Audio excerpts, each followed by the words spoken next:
Hi everyone, welcome to Amrutha's academy. ఈరోజు మన సెషన్లో ఆల్రెడీ మనం ప్రీవియస్ సెషన్స్లో ఆంగ్లో కర్ణాటిక్ వార్స్ గురించి చూసాం. దేని గురించి? Anglo Carnatic wars.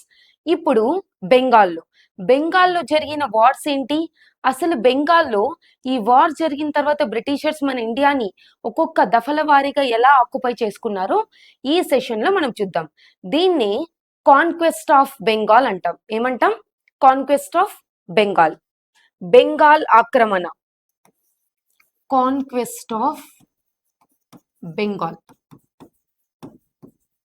Anglo Carnatic wars ఎలా జరిగాయో కర్ణాటిక్ ని ఆక్యుపై చేయడానికి, ఈ బెంగాల్లో కూడా బెంగాల్ ని ఆక్యుపై చేయడానికి జరిగిన 2 వార్స్. ఒకటి బ్యాటిల్ ఆఫ్ ప్లాజీ, ఇంకొకటి battle of Buxar. Battle of Plassey ఒకటి, బ్యాటిల్ ఆఫ్ బక్సార్. ఈ 2 వార్స్ జరిగాయి. అయితే ఇప్పుడు చూడండి, ఈ మొఘల్ ఎంపైర్ ఏదైతే ఉందో 1707లో ఔరంగజేబ్ చనిపోతాడు. ఎవరు చనిపోతారు? ఔరంగజేబ్. 1707లో ఈ ఔరంగజేబ్ చనిపోయిన వెంటనే ఏం జరుగుతుంది? తర్వాత వచ్చిన మొఘల్ రూలర్స్ ఎవరైతే ఉన్నారో వాళ్ళందరూ కూడా వీక్ రూలర్స్. ఔరంగజేబ్ ఒకరే మోస్ట్ పవర్ఫుల్ రూలర్. ఈయన తర్వాత వచ్చిన నెక్స్ట్ రూలర్స్ అంతా కూడా వీక్ రూలర్స్. ఇప్పుడు ఇలా 1707, 1708 ఇలా జరిగిపోయిన తర్వాత 1719 నుంచి 1748 ఈ టైంలో ఉన్న మొఘల్ రూలరే మహమ్మద్ షా రంగీలా. మొఘల్ రూలర్ ఎవరు? మహమ్మద్ షా రంగీలా. ఈ మహమ్మద్ షా రంగీలా ఎవరైతే ఉన్నారో ఈయన కంట్రోల్లోనే మొఘల్ ఎంపైర్ ఉంది.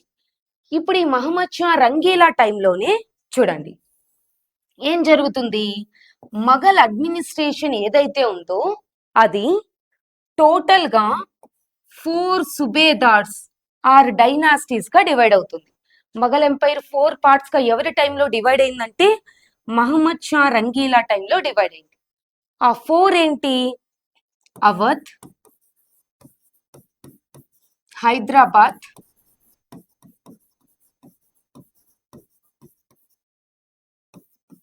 కర్ణాటిక్, బెంగాల్. ఇలా 4 గా డివైడ్ అయింది. ఇప్పుడు ఇలా 4 గా డివైడ్ అయిన తర్వాత ఒక్కొక్క ప్లేస్ కి ఒక్కొక్క పర్సన్ హెడ్ గా ఉంటారు.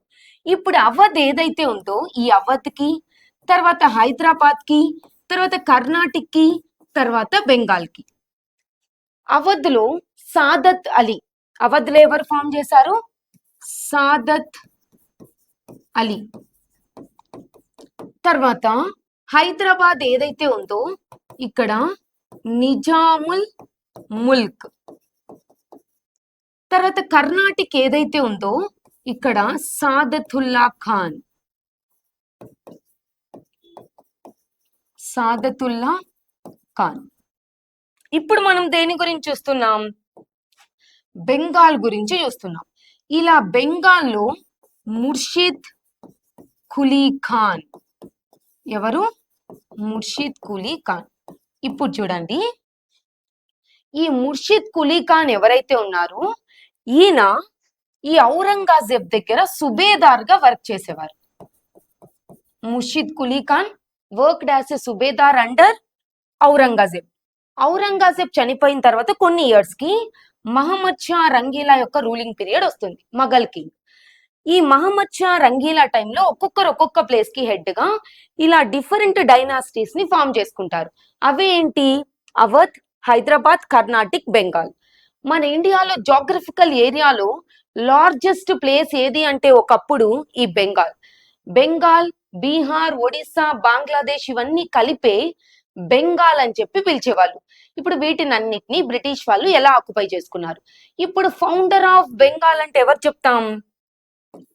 ఫౌండర్ ఆఫ్ బెంగాల్ ఎవరు? ముర్షిద్ కులీ ఖాన్. ఎవరు? ముర్షిద్ కులీ ఖాన్. ఇప్పుడు చూద్దాం.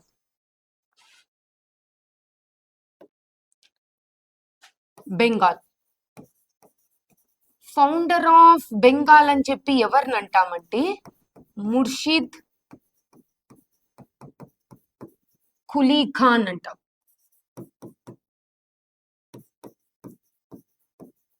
ఈ ముర్షిద్ కులీ ఖాన్ టైంలోనే బెంగాల్ ని ఫామ్ చేశారు. అయితే బెంగాల్ యొక్క క్యాపిటల్ ఏంటి అంటే ముర్షిదాబాద్.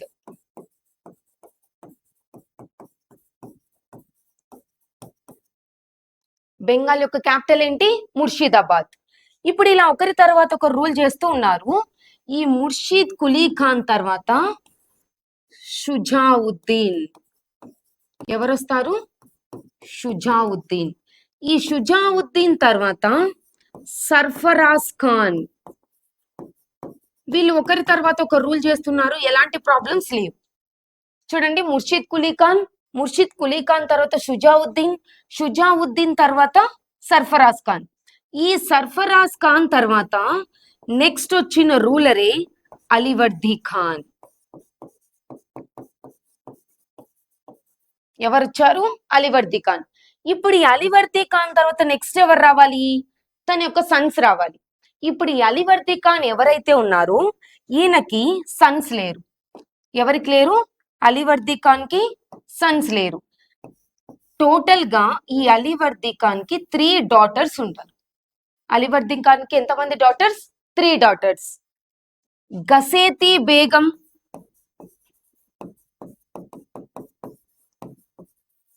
చూడండి, గసేతి బేగం, మునీరా బేగం, తర్వాత థర్డ్ అమీనా బేగం. టోటల్ గా అలీవర్దీ ఖాన్ కి ఎంతమంది డాటర్స్ ఉన్నారు? 3. ఒకరు గసేతి బేగం, తర్వాత మునీరా బేగం, తర్వాత అమీనా బేగం. ఇప్పుడు ఈ గసేతి బేగం ఎవరైతే ఉన్నారో ఈమెకి సన్స్ లేరు, నో సన్స్. ఎవరికి? గసేతి బేగంకి. కానీ మునీరా బేగం ఎవరైతే ఉన్నారో ఈమెకి ఒక సన్, ఆయనే షౌకత్ జంగ్. ఎవరు? షౌకత్ జంగ్. మునీరా బేగం యొక్క సన్నే షౌకత్ జంగ్. తర్వాత ఈ అమీనా బేగం యొక్క సన్నే సిరాజ్ ఉద్ దౌలా.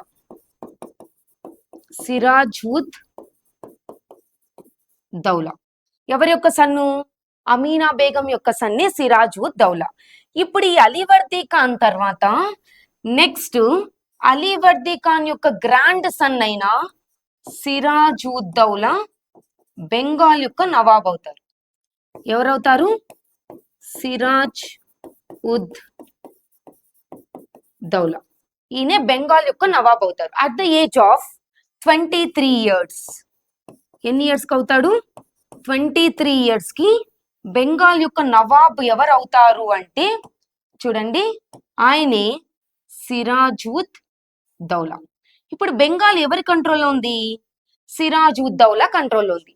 ఇప్పుడు సిరాజ్ ఉద్ దౌలా రూలర్ అయితే బెంగాల్ కి ఇక్కడున్న షౌకత్ జంగ్ తర్వాత ఈమె గసేతి బేగం వీళ్ళిద్దరు ఒప్పుకోరు ఎవరు కింగ్ అవ్వడం బెంగాల్ కి? ఈ సిరాజ్ ఉద్ దౌలా. అందుకోసమే ఇప్పుడు ఈ షౌకత్ జంగ్ తర్వాత గసేతి బేగం వీళ్ళిద్దరూ ఒక టీం. ఎవరిద్దరు ఒక టీము? షౌకత్ జంగ్ తర్వాత గసేతి బేగం. ఇప్పుడు ఒకసారి ఇంకో స్టోరీకి వెళ్దాం. ఇప్పుడు ఆల్రెడీ ఆంగ్లో కర్ణాటిక్ వార్స్ అనేవి ఎండ్ అయ్యాయి. ఏ వార్స్? Anglo Carnatic wars. ఇప్పుడు ఏం జరిగిందంటే బెంగాల్లో ఈ బెంగాల్ ఏదైతే ఉందో ఈ ప్లేస్ లో చూడండి, బ్రిటిషర్స్ యొక్క ట్రేడ్ సెంటర్స్ ఉన్నాయి, తర్వాత ఫ్రెంచ్ వాళ్ళ ట్రేడ్ సెంటర్స్ ఉన్నాయి. బ్రిటిష్ వాళ్ళ ట్రేడ్ సెంటర్స్, ఫ్రెంచ్ వాళ్ళ ట్రేడ్ సెంటర్స్ ఉన్నాయి. ఇప్పుడు ఈ బ్రిటిషర్స్ యొక్క ట్రేడ్ సెంటరే చూడండి హుగ్లీ, కాసిం బజార్. హుగ్లీ, కాసిం బజార్. తర్వాత ఫ్రెంచ్ వాళ్ళ ట్రేడ్ సెంటర్ చంద్రనాగోర్. ఫ్రెంచ్ వాళ్ళ ట్రేడ్ సెంటర్ ఏంటి? చంద్రనాగోర్.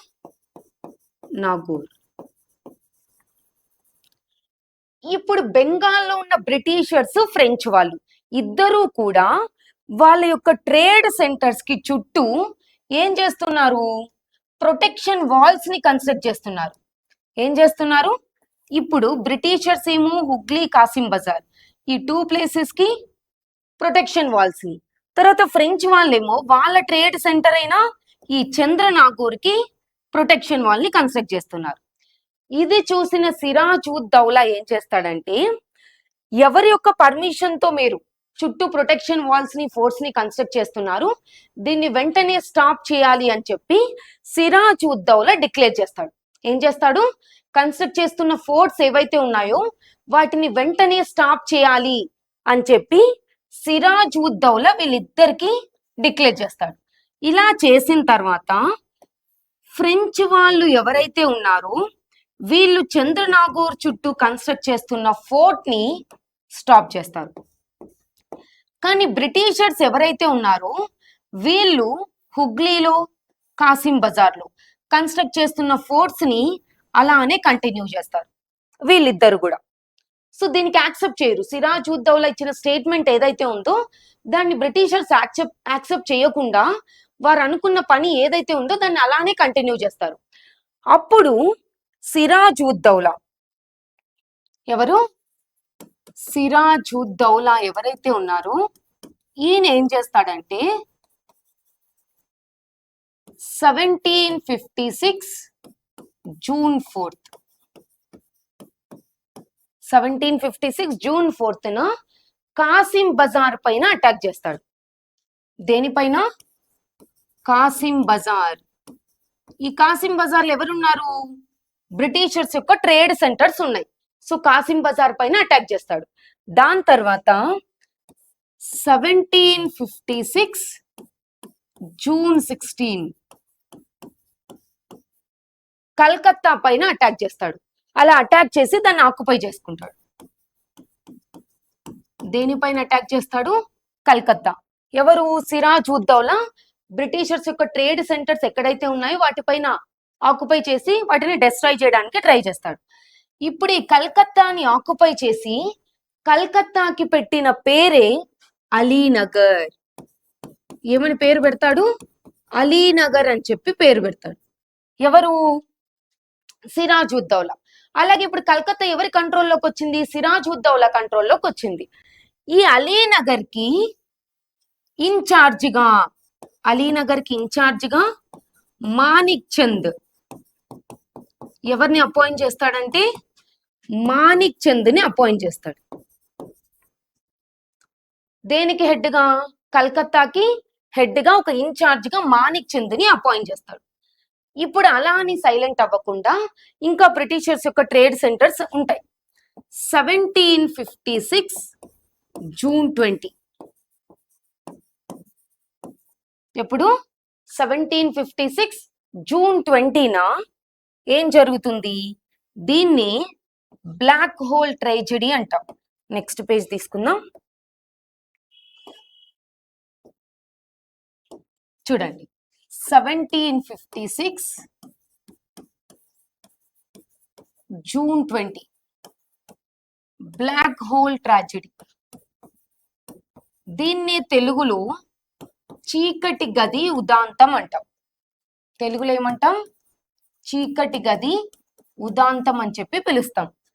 ఇప్పుడు ఫైనల్ గా 1756 జూన్ 20న సిరాజ్ ఉద్ దౌలా ఎవరైతే ఉన్నారో ఈయన ఏం చేస్తాడు? బెంగాల్ నవాబ్ ఎవరు? సిరాజ్ ఉద్ దౌలా. ఈ సిరాజ్ ఉద్ దౌలా కల్కత్తాలో ఉన్న ఫోర్ట్ విలియమ్స్ పైన అటాక్ చేస్తాడు. ఏ ఫోర్ట్ ఉంది బ్రిటిషర్స్ ది? కలకత్తాలో ఉన్న ఫోర్ట్ ఏంటి? Fort Williams.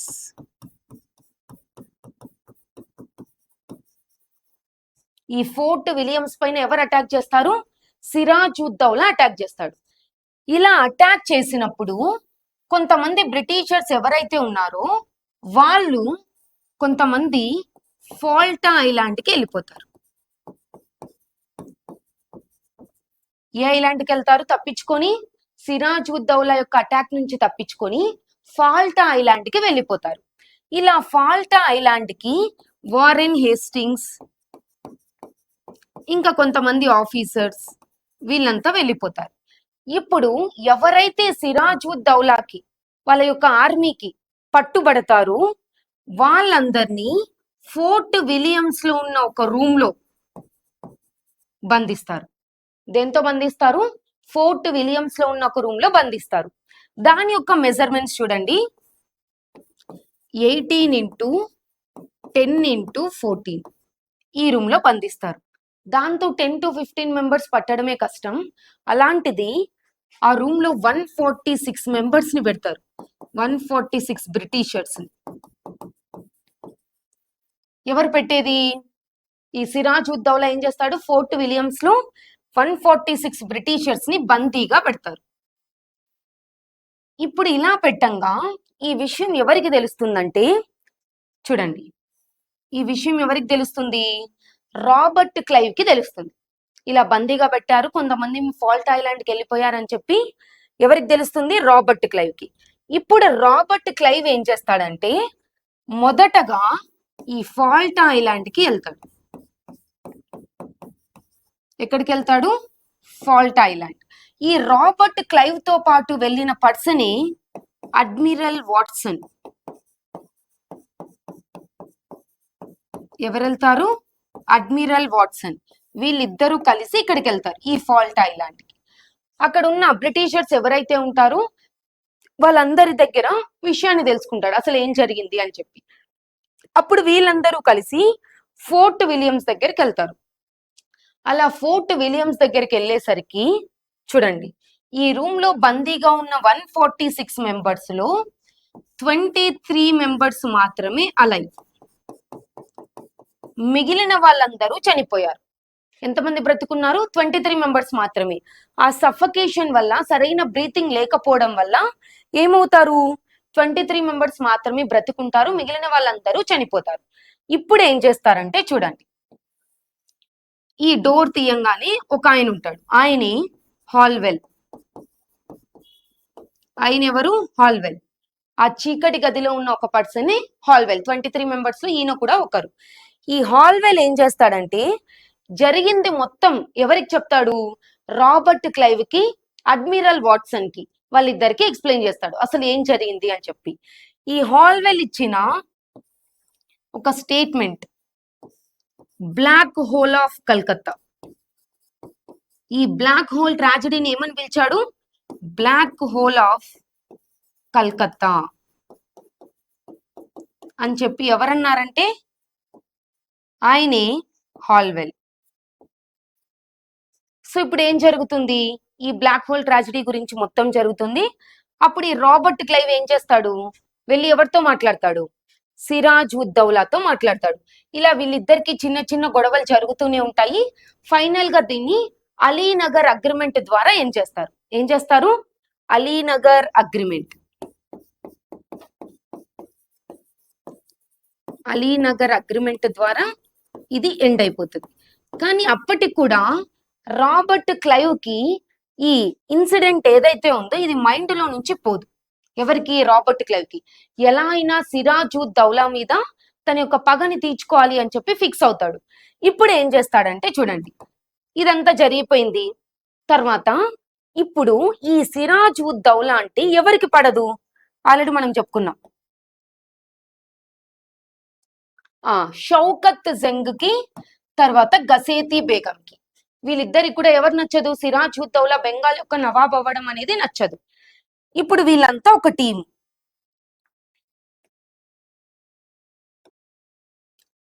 ఇప్పుడు సిరాజుద్దౌలా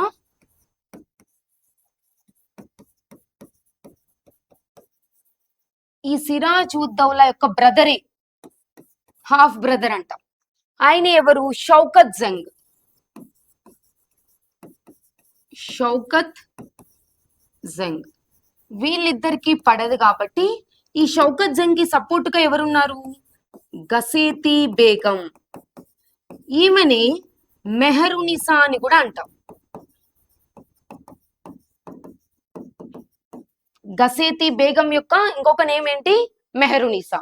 ఇప్పుడు వీళ్ళిద్దరూ ఎవరికి సపోర్ట్ చేస్తారు? బ్రిటిషర్స్ కి సపోర్ట్ చేస్తారు. వీళ్ళిద్దరు ఎవరికి సపోర్ట్ చేస్తారు? బ్రిటిషర్స్ కి సపోర్ట్ చేస్తారు. సో ఫైనల్ గా 1757 జూన్ 23 వస్తుంది. ఏమొస్తుంది? 1757 జూన్ 23. ఈ 1757 జూన్ 23న జరిగిన వారే బ్యాటిల్ ఆఫ్ ప్లాజీ. ఏ వార్ జరిగింది? బ్యాటిల్ ఆఫ్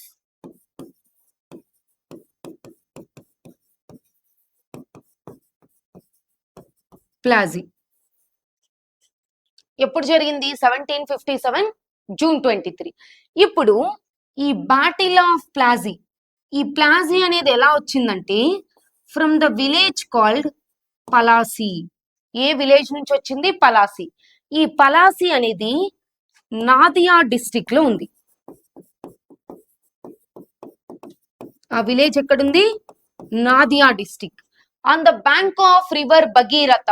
ఏ నది తీరాన జరిగిందంటే భగీరథ. భగీరథ నది తీరాన జరిగింది. It is the tributary of Ganga. ఇప్పుడు ఈ పలాసీ అనే వర్డ్ ఎలా వచ్చిందంటే చూడండి, ఈ పలాసీ విలేజ్ లో ఉన్న ట్రీసే పలాసీ ట్రీస్. ఏ ట్రీస్ ఉన్నాయి? పలాసీ ట్రీస్.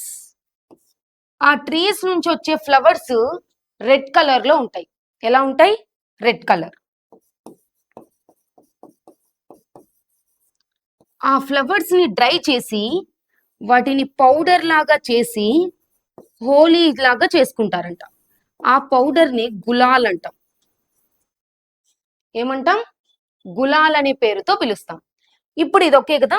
చూడండి, ఇప్పుడు ఈ బ్యాటిల్ ఆఫ్ ప్లాజీ ఏదైతే ఉందో it is a foundation stone for the establishment of British empire in India.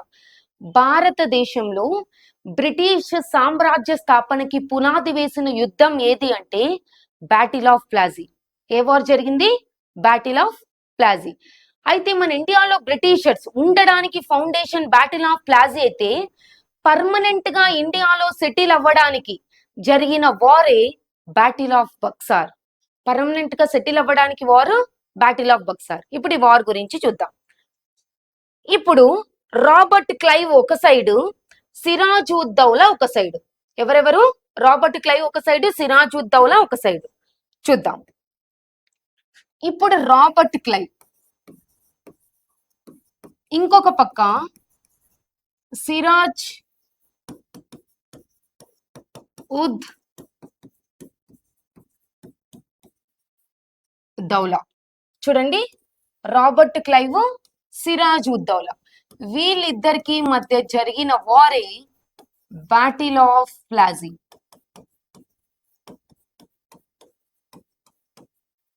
A war జరిగింది? బ్యాటిల్ ఆఫ్ ప్లాజీ జరిగింది. ఇప్పుడు ఈ బ్యాటిల్ ఆఫ్ ప్లాజీలో రాబర్ట్ క్లైవ్ కి సపోర్టివ్ గా మీర్ జాఫర్, మిరాన్, తర్వాత అమీన్ చంద్,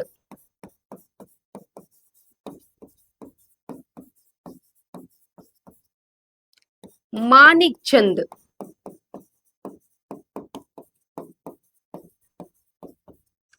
జగత్ సేత్. ఎవరు? జగత్ సేత్. తర్వాత రాయ్ దుర్లభ్ ఖాదిమ్ ఖాన్. రాయ్ దుర్లభ్ ఖాదిమ్ ఖాన్. వీళ్ళంతా ఎవరి సైడ్ ఉన్నారు? రాబర్ట్ క్లైవ్ సైడ్ ఉన్నారు. తర్వాత సిరాజ్ ఉద్ దౌలా ఎవరైతే ఉన్నారో ఈయన సైడ్ మీర్ మదన్, తర్వాత మోహన్ లాల్. మీర్ మదన్ తర్వాత మోహన్ లాల్. వీళ్ళిద్దరూ ఎవరి సైడ్ అంటే సిరాజ్ ఉద్ దౌలా సైడ్. ఇప్పుడు ఈ వార్ ఏదైతే ఉందో చూడండి, ఈ మీర్ జాఫర్ ఎవరంటే సిరాజ్ ఉద్ దౌలా యొక్క సేనాపతి. ఎవరి యొక్క సేనాపతి? సిరాజ్ ఉద్ దౌలా యొక్క సేనాపతి మీర్ జాఫర్. ఈ మీర్ జాఫర్ యొక్క సన్ని మిరాన్. ఎవరి యొక్క సన్ను? మీర్ జాఫర్ యొక్క సన్ని మిరాన్. తర్వాత అమీన్ చంద్ ఎవరైతే ఉంటారో ఈయన ఒక బిజినెస్ మ్యాన్, ట్రేడర్. తర్వాత మానిక్ చంద్ కల్కత్తా ఇన్ఛార్జ్, చెప్పుకున్నాం అలీనగర్ అని చెప్పి, కల్కత్తా ఇన్ఛార్జ్. తర్వాత జగత్ సేత్ ఎవరైతే ఉన్నారో ఈయన ఎవరు? ఇంట్రెస్ట్ బిజినెస్, వడ్డీ వ్యాపారస్తుడు, ఇంట్రెస్ట్ బిజినెస్. తర్వాత ఈ రాయ్ దుర్లభ్ ఖాదిం ఖాన్ ఎవరైతే ఉన్నారో వీళ్ళిద్దరు కూడా ఆర్మీ ఆఫీసర్స్ ఫ్రమ్ సిరాజ్ ఉద్ దౌలా. ఇప్పుడు వీళ్ళందరినీ రాబర్ట్ క్లైవ్ ఒక కుట్ర చేయడానికి వీళ్ళందరినీ ఆయన సైడ్ మలుచుకున్నాడు. వీళ్ళందరికీ కరప్షన్ ఇచ్చి తర్వాత ఎంపైర్ ని విన్ అయిన తర్వాత ఇస్తానని చెప్పి ఏం చేశాడు? వీళ్ళందరినీ తన యొక్క టీంలోకి తీసుకున్నాడు. ఇప్పుడు ఇటుపక్క సిరాజ్ ఉద్ దౌలా సైడ్ ఎవరున్నారు? మీర్ మదన్, తర్వాత మోహన్ లాల్, వీళ్ళిద్దరు మాత్రమే ఉన్నారు. వీళ్ళిద్దరూ కూడా ఈ వార్ లో ఆఖరి వరకు పోరాడి చనిపోతారు. సో ఇప్పుడు ఫైనల్ గా ఇంతమంది సిరాజ్ ఉద్ దౌలాకి సపోర్ట్ గా ఉంటే ఆటోమేటిక్ గా ఎవరు విన్ అవుతారు? రాబర్ట్ క్లైవే విన్ అవుతాడు. ఎవరు విన్ అవుతాడు? Robert Clive. తర్వాత సిరాజ్ ఉద్ దౌలా ఎవరైతే ఉన్నారో ఈయన ఓడిపోతాడు. ఎవరు విన్ అయ్యారు? రాబర్ట్ క్లైవ్ విన్ అయ్యారు, సిరాజ్ ఉద్ దౌలా ఓడిపోతాడు. ఇప్పుడు ఓడిపోయిన తర్వాత ఈ సిరాజ్ ఉద్ దౌలాని తీసుకెళ్లి హ్యాంగ్ చేస్తారు, ఉరిదీస్తారు.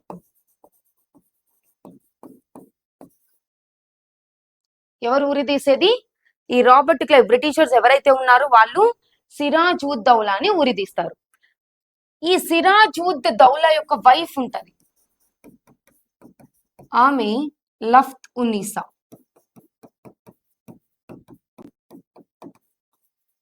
సిరాజ్ ఉద్ దౌలా యొక్క వైఫ్ ఎవరు? లఫ్త్ ఉన్నీసా.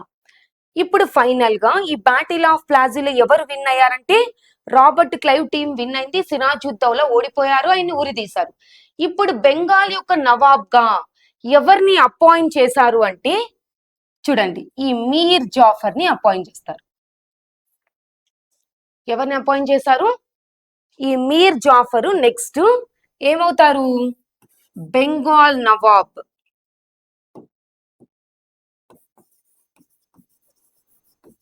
బెంగాల్ యొక్క నవాబ్ ఎవరయ్యారు?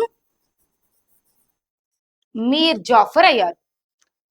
ఇప్పుడు ఈ మీర్ జాఫర్ అయిన తర్వాత ఈ మీర్ జాఫర్ ఆనందం తట్టుకోలేక హ్యాపీనెస్ ని చూడండి, మీర్ జాఫర్ ఏం చేస్తాడు? బ్రిటిష్ ఈస్ట్ ఇండియా కంపెనీ ఏదైతే ఉందో ఆ కంపెనీకి చూడండి 2.5 crores ఇస్తాడు. It's an approximate value 2.5 crores to East India company or Robert Clive. తర్వాత 50 lakhs ఆర్మీ, బ్రిటిష్ యొక్క ఆర్మీకి ఇస్తాడు. ఎవరిచ్చింది? మీర్ జాఫర్. ఇలా గిఫ్ట్ల మీద గిఫ్ట్లు ఇస్తూనే ఉంటాడు మీర్ జాఫర్. ఇలా ఇవ్వంగా ఏమవుతుందంటే ఫైనల్ గా 1760 వచ్చేసరికి బెంగాల్లో ఉన్న వెల్త్ మొత్తం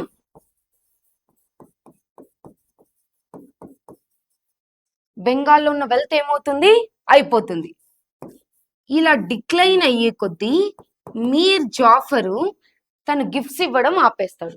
ఎవరు ఆపేస్తారు? మీర్ జాఫర్. ఇలా గిఫ్ట్స్ ఇవ్వడం ఆపేసిన తర్వాత చూడండి, ఇప్పుడు ఈయనని తీసేస్తారు. ఎవరిని? మీర్ జాఫర్ ని రిమూవ్ చేస్తారు. ఇప్పుడు బ్యాటిల్ ఆఫ్ ప్లాసీ ఏదైతే ఉందో ఆ వార్ జరిగేటప్పుడు మన ఇండియాలో ఉన్న గవర్నర్ ఎవరు అంటే డ్రేక్. గవర్నర్ ఎవరు? డ్రేక్. ఇప్పుడు ఫైనల్ గా ఏం జరుగుతుంది? 1760 వరకు ఇలా గిఫ్ట్స్ ఇస్తాడు. ఫైనల్ గా బెంగాల్ ఉన్న వెల్త్ ఏదైతే ఉందో అది ఇంకా తగ్గిపోవడం స్టార్ట్ అవుతుంది. అప్పుడు మీర్ జాఫర్ ఇవ్వడం మానేస్తాడు. ఇలా మానేసిన తర్వాత చూడండి, ఈయనని బెంగాల్ యొక్క నవాబ్ ప్లేస్ లో నుంచి తీసేసి ఎవరిని అపాయింట్ చేశాడు అంటే మీర్ కాసిం. మీర్ కాసిం ఏమవుతాడు? బెంగాల్ యొక్క నవాబ్ గా అపాయింట్ చేస్తారు బ్రిటిషర్స్ 1760 సెప్టెంబర్ 17.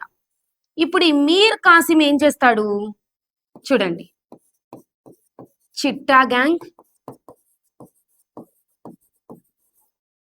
మిద్నాపూర్, బూడ్డామాన్, ఈ ప్లేసెస్ ఏవైతే ఉన్నాయో ఇవన్నీ కూడా గిఫ్ట్ లాగా ఎవరికి ఇస్తాడంటే చూడండి, gifted to British East India company, వీళ్ళకి డొనేట్ చేస్తాడు. దీంతో పాటు 29 lakhs ఇస్తాడు. ఎంత ఇస్తాడు? 29 lakhs. ఎవరికి? బ్రిటిషర్స్ కి. చూడండి 3 places, దాంతో పాటు 29 lakhs మనీ కూడా ఎవరు ఇస్తారంటే ఈ మీర్ కాసిం ఇస్తాడు. ఇంకొకటి ఏం చేస్తాడంటే ఈ మీర్ కాసిం ఎవరైతే ఉన్నారో ఈయన క్యాపిటల్ ని చూడండి ముర్షిదాబాద్ నుంచి ముంగీర్ కి షిఫ్ట్ చేస్తాడు. Capital shifted from Murshidabad to Munger. Murshidabad to Munger capital ని ఎవరు షిఫ్ట్ చేశారు? ఈ మీర్ కాసిం షిఫ్ట్ చేశారు. మీర్ కాసిం ఇంకా ఏం చేస్తాడంటే ఆల్రెడీ 1717లో ఫారూక్ షియార్ ఎవరైతే ఉన్నారో ఈయన ఏం చేశాడు? గోల్డెన్ ఫార్మాన్ని ఇచ్చాడు. ఎవరైతే బ్రిటిషర్స్ ఉంటారో వాళ్ళు ట్రేడ్ చేయడం కోసం ఫ్రీ దస్తక్స్ అనేవి ఇచ్చాడు. ఇప్పుడు ఆ దస్తక్స్ ఏవైతే ఉన్నాయో వాటిని బ్రిటిషర్స్ ఒకటే కాకుండా అందరికి ఈక్వల్ గా డిస్ట్రిబ్యూట్ చేస్తాడు. అంటే ఏంటి? ఇప్పుడు బ్రిటిషర్స్ ఏం చేస్తారంటే ఆ దస్తక్స్ ని యూజ్ చేసి అవి వేరే ట్రేడర్స్ కి, బిజినెస్ మెన్ కి ఇచ్చి వాళ్ళు మనీ తీసుకుని ఇక్కడ ట్రేడ్ చేసుకోమని చెప్పేవాళ్ళు. అలా చేయడం వల్ల ఏమవుతుంది? మన ఇండియా వాళ్ళు లాస్ అవుతారు, బ్రిటిషర్స్ గెయిన్ అవుతారు. అందుకోసమే ఆ దస్తక్స్ ఏవైతే ఉన్నాయో అవి అందరూ అంటే ఏంటి, అందరూ ఆ ప్లేస్ లో ఫ్రీగా ట్రేడ్ చేయొచ్చు అని చెప్పి మీర్ కాసిం డిక్లేర్ చేస్తాడు. ఇది నచ్చని బ్రిటిషర్స్ ఏం చేస్తారంటే ఈ మీర్ కాసిం కి రాబర్ట్ క్లైవ్ కి మధ్య 2 wars జరుగుతాయి. అది బ్యాటిల్ ఆఫ్ ముంగీర్, తర్వాత బ్యాటిల్ ఆఫ్ ముర్షిదాబాద్.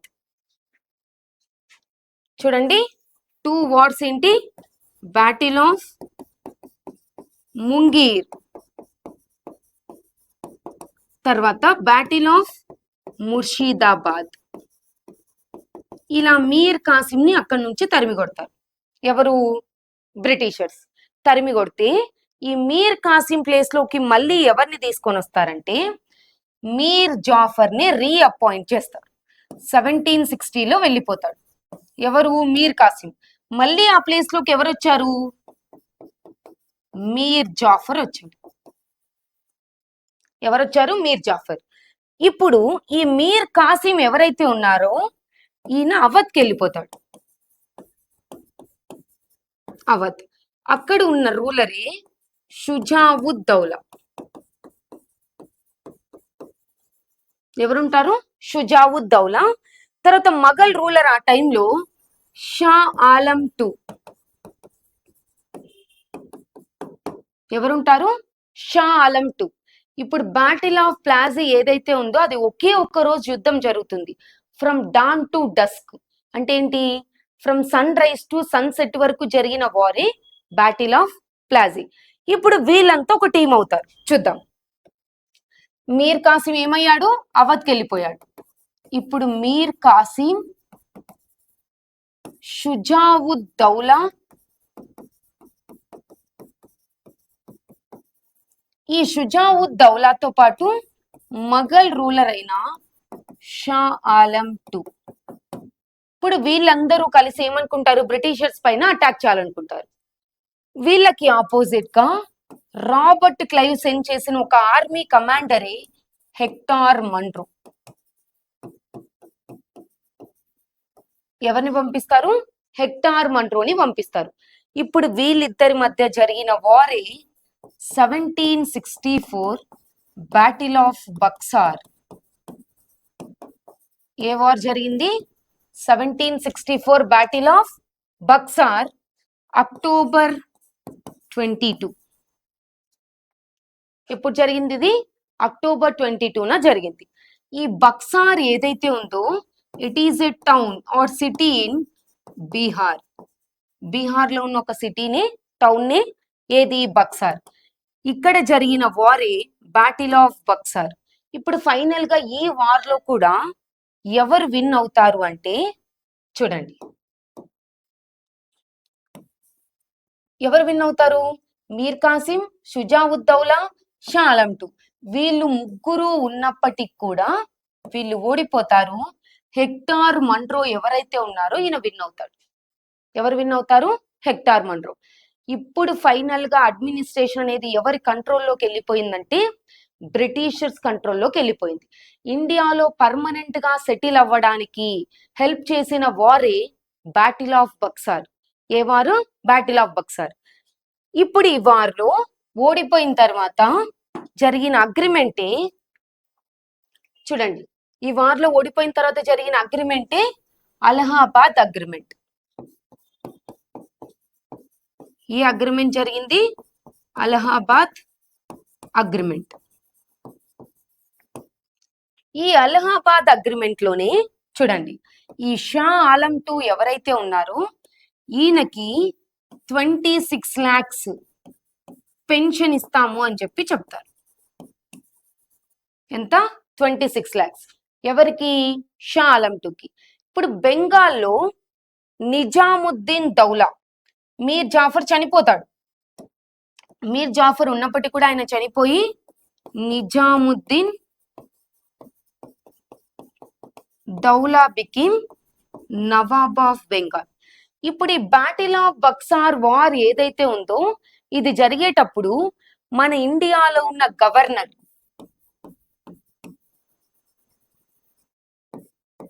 వాన్ సటాట్ అని కూడా అంటాం. వాన్ సటాట్ ఎవరు? మన ఇండియాలో ఉన్న గవర్నర్. ఇప్పుడు ఫైనల్ గా అలహాబాద్ అగ్రిమెంట్ ద్వారా బ్యాటిల్ ఆఫ్ బక్సార్ అనేది ఎండ్ అయిపోతుంది. ఇప్పుడు ఈ బ్యాటిల్ ఆఫ్ బక్సార్ ఏదైతే ఉందో చూడండి, ఈ అగ్రిమెంట్ ప్రకారం డయార్కీ పాలసీని తీసుకొని వస్తారు. ఏ పాలసీ? Dyarchy policy. దీన్ని డ్యూయల్ గవర్నెన్స్ అని కూడా అంటాం. దీన్ని ఏమంటాం? డ్యూయల్ గవర్నెన్స్ అని కూడా అంటాం. దీని ప్రకారం ఏంటంటే, డ్యూయల్ అని ఇక్కడే చెప్తున్నాం, 2 అని చెప్పి. అవేంటి? ఒకటి చూడండి, ట్యాక్సెస్ ఏవైతే ఉన్నాయో ఆ ట్యాక్సెస్ కలెక్ట్ చేసే రెస్పాన్సిబిలిటీ ఇండియన్స్ది. కానీ ఆ ట్యాక్సెస్ ని స్పెండ్ చేసే పవర్స్ ఎవరికి ఉన్నాయంటే బ్రిటిషర్స్ కి. చూడండి, taxes are collected by Indians. వాటిని యూజ్ చేసేది ఆర్ డిస్ట్రిబ్యూట్ చేసేది, దోచుకునేది ఎవరు అంటే British East India company. Clarity? ఇది డయార్కీ పాలసీలో ఫస్ట్. తర్వాత అడ్మినిస్ట్రేషన్ ఏదైతే ఉందో అది ఎవరి కంట్రోల్లో ఉంటుందంటే బ్రిటిషర్స్ కంట్రోల్లో ఉంటుంది. The nawab of Bengals became puppets under British East India company. British East India company ఏదైతే ఉందో వాళ్ళ చేతుల్లో పప్పెట్స్ లాగా ఉంటారు ఈ వార్ జరిగిన తర్వాత. ఇప్పుడు బెంగాల్ అనేది ఎవరి కంట్రోల్లోకి వెళ్ళిపోయిందంటే బ్రిటిషర్స్ కంట్రోల్లోకి వెళ్ళిపోయింది పర్మనెంట్ గా. ఇప్పుడు ఒకటి చూడండి, అలా బెంగాల్లో ట్యాక్సెస్ ని కలెక్ట్ చేయడానికి అపాయింట్ చేసిన పర్సనే రజా ఖాన్. బెంగాల్లో రెవెన్యూ కలెక్టర్ ఎవరు మన ఇండియన్ అంటే రజా ఖాన్. తర్వాత బీహార్ లో ఉంటాడు, ఆయనే రితబ్రాయ్, రాజా సితబ్రాయ్ అంటాం. చూడండి, సో ఇది ట్యాక్స్ కలెక్ట్ చేసేది. ఇప్పుడు దాన్ని యూజ్ చేసుకునేది ఎవరు అంటే బ్రిటిషర్స్. అడ్మినిస్ట్రేషన్ ఎవరి కంట్రోల్లో ఉంది? బ్రిటిషర్స్ కంట్రోల్లోనే ఉంది. ఇప్పుడు ఈ వార్ విన్ అవ్వడానికి మెయిన్ రీజన్ ఎవరంటే రాబర్ట్ క్లైవ్. ఈ రాబర్ట్ క్లైవ్ ని విలియం పిట్, చూడండి, రాబర్ట్ క్లైవ్ ని విలియం పిట్ ఎవరైతే ఉన్నారో ఈయన ఏమంటాడంటే చూడండి, heaven born general or general born from haven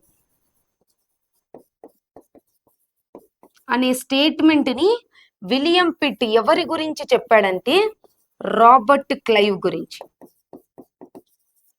ఎవరి గురించి చెప్పాడు? రాబర్ట్ క్లైవ్ గురించి. చూడండి, హెవెన్ బోర్న్ జనరల్ అంట, ఎవరు? Robert Clive. తర్వాత జేహెచ్ లిటిల్ ఒక స్టేట్మెంట్ ఇస్తాడు, అదే ఏంటంటే ఈ బ్లాక్ హోల్ ట్రాజడీని ఏ బిగ్ జోక్ అంటాడు. జేహెచ్ లిటిల్ ఏమంటాడు? A big joke. దేన్ని? బ్లాక్ హోల్ ట్రాజడీని, చీకటి గది ఉదాంతం ఏదైతే ఉందో దీన్ని జేహెచ్ లిటిల్ ఏమంటాడంటే ఏ బిగ్ జోక్ అని చెప్పి పిలుస్తాడు. సో దీనికి సంబంధించిన ఇంకా కొన్ని ఫేమస్ స్టేట్మెంట్స్ కూడా ఉంటాయి. తర్వాత an eternal gloom for India, which war made a foundation for the establishment of British Empire అంటే ప్లాజీ. పర్మనెంట్ గా ఇండియాలో సెటిల్ అవ్వడానికి హెల్ప్ చేసింది ఈ బక్సార్. ఇంతటితో పర్మనెంట్ గా బెంగాల్ అనేది ఎవరి కంట్రోల్లోకి వెళ్ళిపోతుందంటే బ్రిటిషర్స్ కంట్రోల్లోకి వెళ్ళిపోతుంది. ఇదే conquest of Bengal. Thank you.